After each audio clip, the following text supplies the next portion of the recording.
That's a newspaper from South Bend. Mm-hmm. And the word Raymond is not in it anywhere.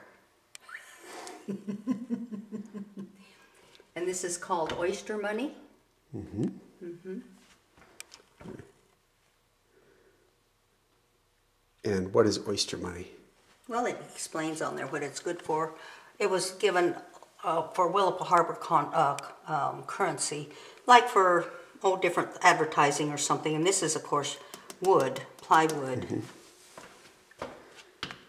Advertising pieces, basically, and they used it probably like at a fair or an outing or something, and it was only recognized or redeemed at the time. And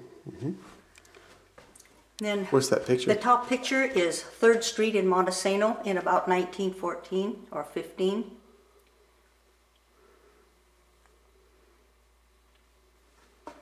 Okay. This picture is down on Devonshire Road, and they're hauling gravel down by the Devonshire-Wynoochee River.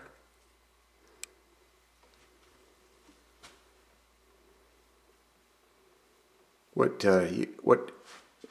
year was that? About 1912 to 1914. Okay. They are good for trade tokens. Any of them in particular of interest? Well, no, because there are so many of them. They're used for, you know, I mean, they tell on here what each one of them were used for. And this one, of course, I think is different metals on this display.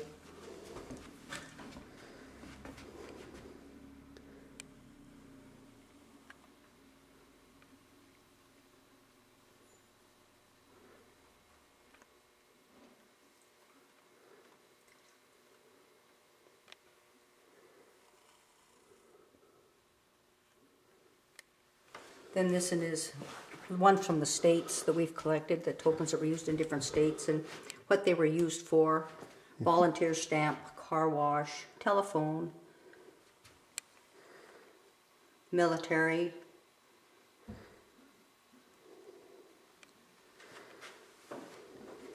And these are basically work tokens, like for 21 buckets, 10 buckets, tomatoes, 1 bucket, a barrel, peeling, crab, 1 cup. I like the barter system. Mm-hmm. When they, like for pickers, when they picked out in the field, they give them a token instead of coins. They could redeem them at the end of the day for cash. Mm-hmm. This way, if they lost them, it wasn't like losing cash. And of course, the owners that made it made money on them because they lost them. And these are unusual. They just like a half a mil, 3 cents, 60 cents.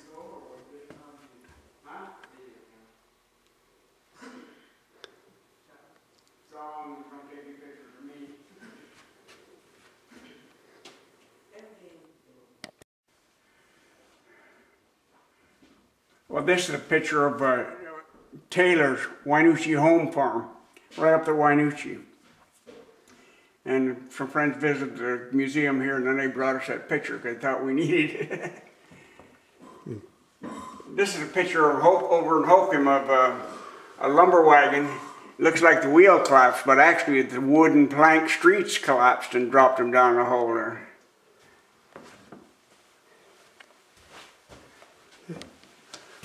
How about these are just well, decorative? It's just a painting, nothing special there. And that's Armand Mooney up at Elma. He had a Sunny Girl was the name of a horse. He drove up there with a buggy.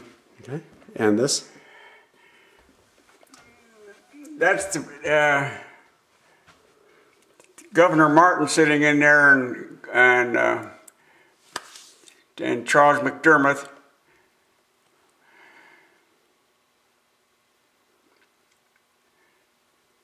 See, that'd be God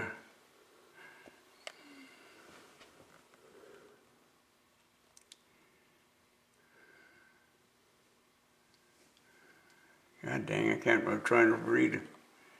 Which part? And Sam Ben is in there, the governor. Okay. Yeah, see, that's Oscar Smith's team from Smith Theory in their wagon. Okay. And Martin's Washington State tax Governor token. Martin, yeah. Can we pay taxes now with this tokens? Well, see, that's what's here. They called these nickname them Martins because when that dang tax sales came in, why, he was the governor.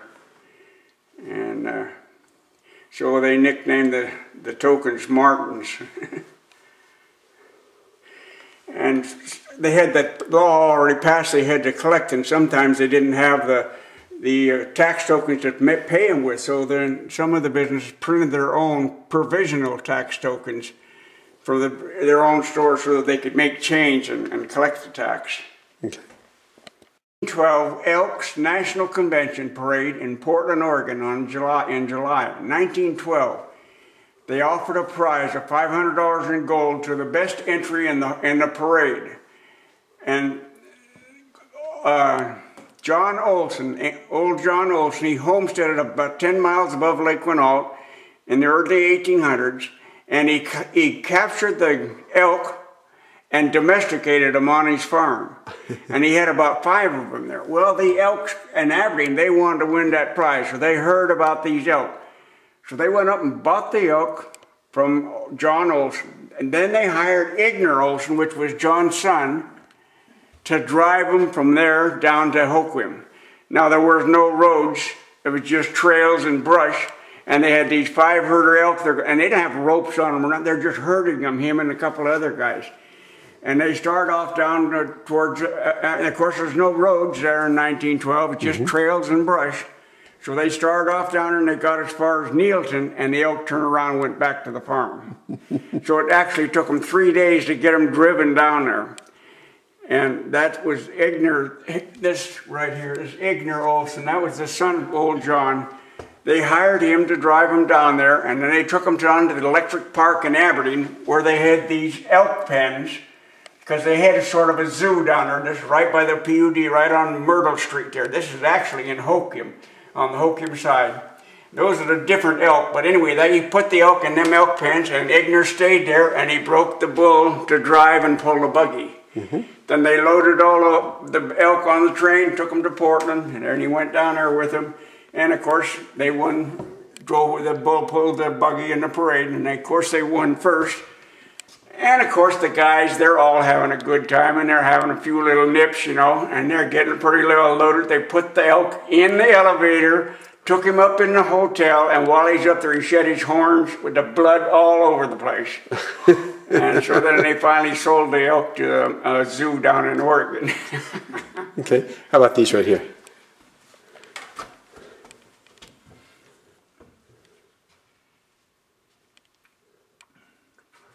These? Well, these are mostly from South Bend and Pacific County, from Doty and Nakata and PL and Bay Center and Ocean Park, Yowako, Ocean Park and Seaview. They're just all the old matchbooks from down there.